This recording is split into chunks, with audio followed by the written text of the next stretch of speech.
ఓం శ్రీమాత్రే నమః. మూకపంచతిలో పాదార్వణ శతకంలో 77వ శ్లోకాన్ని భావాన్ని చెప్పుకుంటున్నాం.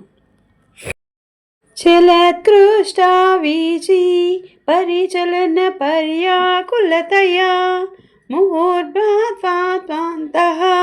పరమశివ వామాక్షి పరవాన్ తితూర్షు కామాక్షి ప్రచురతర కర్మాంబుదిమముం కదాహం లప్స్యేతే చరణమణిసేతుం గిరిసుతే.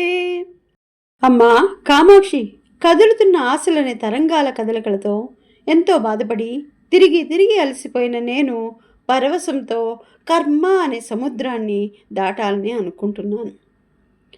పరమశివుడి పత్నివైన ఓ దేవి, ఆ కర్మ సముద్రాన్ని దాటడానికి నీ పాదం అనే మణిమయమైన వారధిని ఎప్పుడు నేను పొందగలుగుతాను? ఓం శ్రీమాత్రే నమః.